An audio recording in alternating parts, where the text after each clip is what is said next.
Hello friends, welcome to Gigi's Day Book. இன்னைக்கு நம்ம ஒரு சிம்பிளான பிரேக்ஃபாஸ்ட் ரெசிபி அரிசி உப்புமா தாங்க பார்க்க போகிறோம். இந்த உப்புமாக்கான இன்ஸ்டன்ட் மிக்ஸை முன்கூட்டியாக நம்ம ரெடி பண்ணி வச்சுக்கிட்டோம் அப்படின்னா வேணுன்றப்ப சட்டுன்னு செஞ்சிடலாங்க. சரி வாங்க இப்போது செய்முறையை பார்க்கலாம். முதல்ல 1 கப் அளவுள்ள துவரம்பருப்பை நம்ம மிக்ஸி ஜாரில் சேர்த்துக்கலாங்க.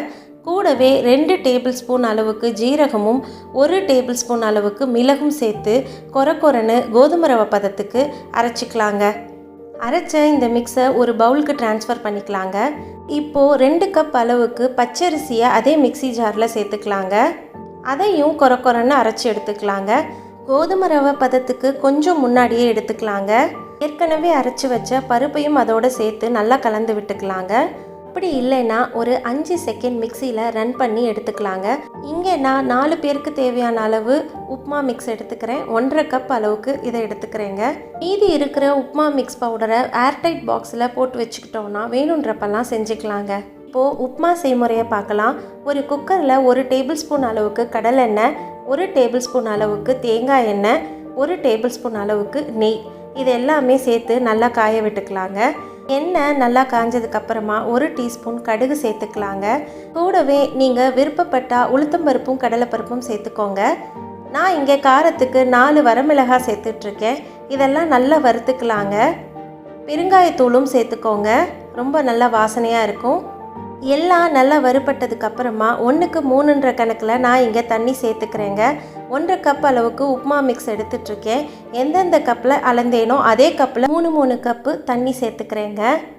உப்புமாவுக்கு தேவையான அளவு உப்பு சேர்த்துக்கலாங்க. இப்போது குக்கரை மூடி வச்சு நல்லா கொதிக்க விடலாங்க. தண்ணி நல்லா கொதித்ததும் அளந்து வச்சுருக்கிற உப்புமா மிக்ஸை கொஞ்சம் கொஞ்சமாக சேர்த்து கையோட நல்லா கலந்து விடலாங்க. இல்லைன்னா உருண்டை கட்டிடுங்க. இப்போது லோ ஃப்ளேம்லேயே குக்கரை திறந்து வச்சு கொஞ்சம் நேரம் வேக வைக்கலாங்க. தண்ணியெல்லாம் நல்லா இழுத்ததுக்கப்புறமா பொடியாக நறுக்கின கருவேப்பிலையையும் சேர்த்து நல்லா கலந்து விட்டுட்டு மூடி வச்சு ஒரு 3 விசில் கொடுத்து இறக்கலாங்க. இந்த உப்புமாவை முழுக்க லோ ஃப்ளேமில் வச்சு தாங்க சமைக்கணும். ஸ்டீம் நல்லா இறங்கினதுக்கப்புறமா குக்கரை ஓப்பன் பண்ணி நல்லா கலந்து விட்டுக்கலாங்க. தேவைப்பட்டால் இந்த ஸ்டேஜில் நம்ம கொஞ்சமாக நெய் கூட சேர்த்துக்கலாங்க. நல்ல வாசனையாக இருக்கும். அவ்வளோதாங்க, நம்மளோட சூடான உப்புமா தயாராகிடுச்சு. இதுக்கு எல்லா விதமான ஊறுகாயும் நல்ல ஒரு சைட் டிஷ்ஷாக இருக்குங்க. குறிப்பாக எலுமிச்சம்பழ ஊறுகாய் நல்ல ஒரு காம்பினேஷனாக இருக்குங்க. எங்கள் வீட்டில் ஸ்பெஷலாக தக்காளி ரசம் இதுக்கு நாங்கள் சைட் டிஷ்ஷாக வைப்போம். ரொம்ப நல்லா டேஸ்ட்டாக இருக்கும். நீங்கள் இதை கோயில் பிரசாதமாகவும் கொடுக்கலாங்க. ஏன்னா வெங்காயமோ பூண்டோ எதுவும் சேர்க்க போகிறது இல்லை. அதனால் இதை கோயில் பிரசாதமாக கொடுக்கறதுக்கு நல்ல ஒரு டிஷ்ஷாக இருக்குங்க.